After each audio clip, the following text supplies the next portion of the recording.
I can only start with what understanding I want. Right. And I know I've asked you this before, but I want to be pedantically exhaustive about connecting the four theories of the fabric of reality. And the reason I bring that up is because I think most people still view what you've written as being four separate things. And it's hard enough to grasp these four separate things because they're actually fairly deep and wide ranging theories.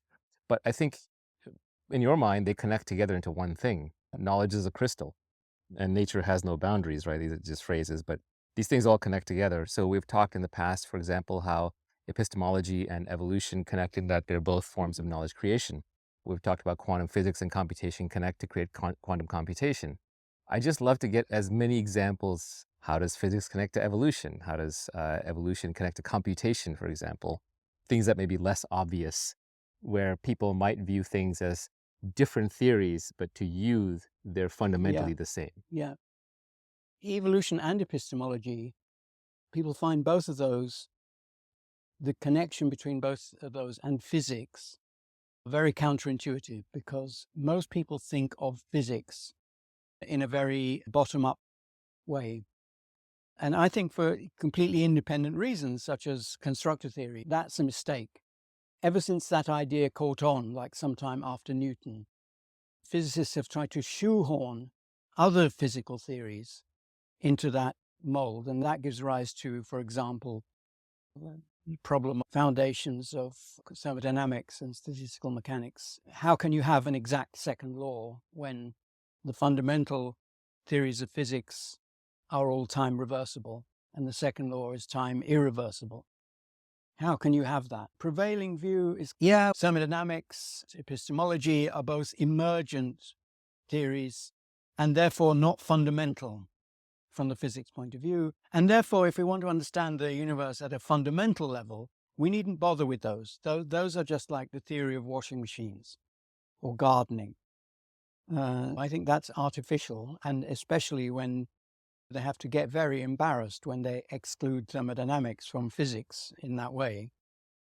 I think that a theory which is going to go deeper than the current paradigm of physics is going to have to put emergent phenomena and emergent theories on the same level, microscopic theories.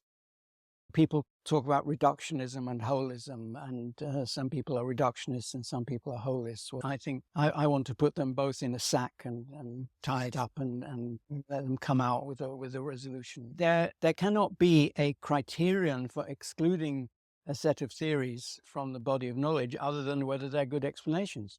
Yes, abandon them if they're not good explanations, but if they are, why make a class distinction between them? It's just going to lead to error.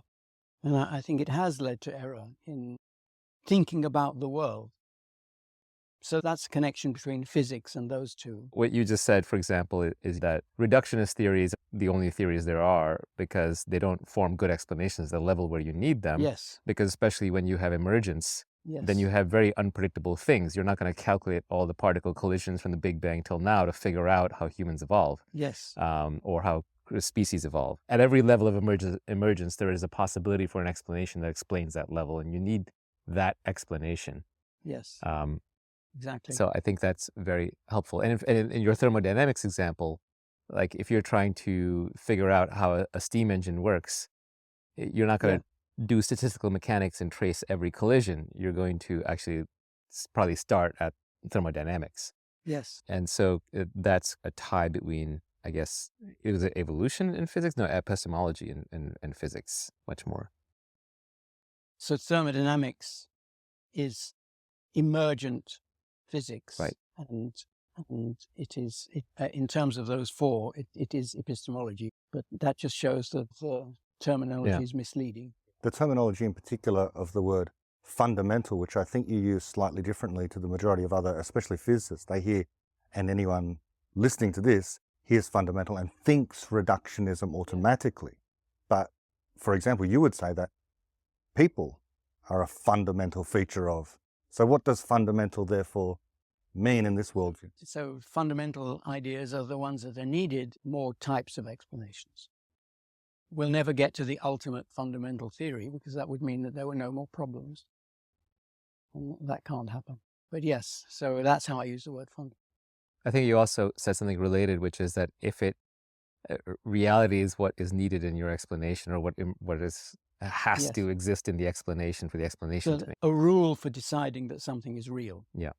It's not the meaning of real, because there are things we don't understand about real, like in what sense are numbers real and abstract objects real? And in case physicists don't like that, I always ask, in what sense are laws of physics real? Mhm. Because we can't trip over one, but on the other hand, we can't understand anything in physics without them. So they're real.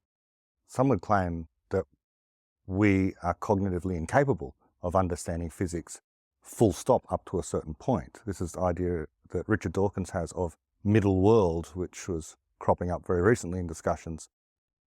Our brain evolved on the African savannah in order to survive, so it should be no mystery to us, no agreement about what quantum theory means, because in fact we are cognitively closed to understanding things that are too small, things that are outside middle world because they travel too fast or are too large, like the entire cosmos. But this is flawed because of universality. Among other things. We understand quasars and subatomic particles. So if that argument had been valid, then we would have stopped a long time ago in understanding things, especially like mathematics, but also physics. And that then brings up this connection, or draws out this connection between quantum physics and epistemology. Can you draw that line, that connection? So the nicest one, I think this is the one that Naval also likes best, the idea of a crystal in the multiverse.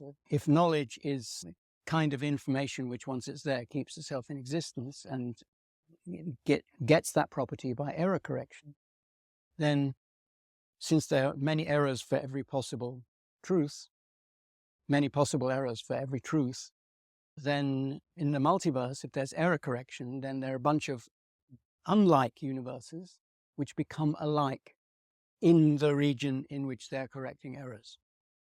And so that's a striking connection between epistemology and physics. I hope that this kind of connection will be amplified once we get to formulating theories of knowledge and so on in constructor theory.